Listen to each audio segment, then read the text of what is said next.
সম্প্রতি ভারতের কেন্দ্রীয় সভায় প্রকাশ করা হয় দেশটির ৭৯তম জাতীয় বাজেট। ২০২৫-২৬ অর্থ বছরের এ বাজেট নিয়ে বিভিন্ন মহলে রয়েছে মিশ্র প্রতিক্রিয়া। বাজেটের একটি অংশ বরাদ্দ করা হয়েছে বাংলাদেশের জন্য। কেন বাংলাদেশের জন্য অর্থ বরাদ্দ রাখে দিল্লি? এবারে কত টাকা পাচ্ছে বাংলাদেশ?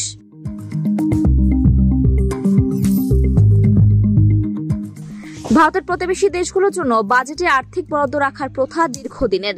বিশেষ করে নরেন্দ্র মোদী ক্ষমতায় আসার পর নেইবারহুড ফার্স্ট নীতির আওতায় এই বরাদ্দ নিয়মিত করা হয়। এই বরাদ্দ দ্বিপাক্ষিক সম্পর্ক ও উন্নয়নমূলক প্রকল্পে সহায়তার উদ্দেশ্যে প্রদান করা হয় বলে উল্লেখ করা হয়।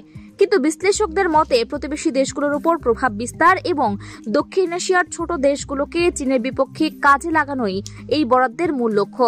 বিগত বছরগুলোতেও বাংলাদেশ সহ অন্যান্য প্রতিবেশী দেশগুলোর জন্য বরাদ্দ ছিল ভারতের জাতীয় বাজেটে। ২০২৫-২৬ অর্থ বছরের বাজেট থেকে দেশটির পররাষ্ট্র মন্ত্রণালয় বিদেশি সাহায্যের জন্য ৫,৪৮৩ কোটি রুপি বরাদ্দ করেছে। এই অর্থ আগের বছরের ৪,৮৮৩ কোটি রুপির তুলনায় সামান্য বেশি। এই তহবিল থেকে বাংলাদেশি সহায়তা দেওয়ার জন্য ভারত বরাদ্দ করেছে মাত্র ১২০ কোটি রুপি। ২০২৪ সালের সরকার পতনের পর থেকে ধারণা করা হয়েছিল বাংলাদেশের জন্য বরাদ্দের বিষয়ে নতুন করে ভাববে ভারত। তবে এবারের বাজেটেও সেই বরাদ্দ অপরিবর্তিত রাখা হয়েছে। উন্নয়ন, সহযোগিতা, অবকাঠামো সহ নানা ক্ষেত্রে এই অর্থ ব্যয়ের কথা থাকলেও বিগত বছরগুলোতে এই টাকা কোথায় ব্যয় হয়েছে তার নির্দিষ্ট কোনো তথ্য প্রকাশ করেনি ভারত। সীমান্তবর্তী রেল ও সড়কপথ উন্নয়ন, অবকাঠামোগত নির্মাণ সহ নানা খাতে ভারতের অর্থায়নের ইতিহাস রয়েছে।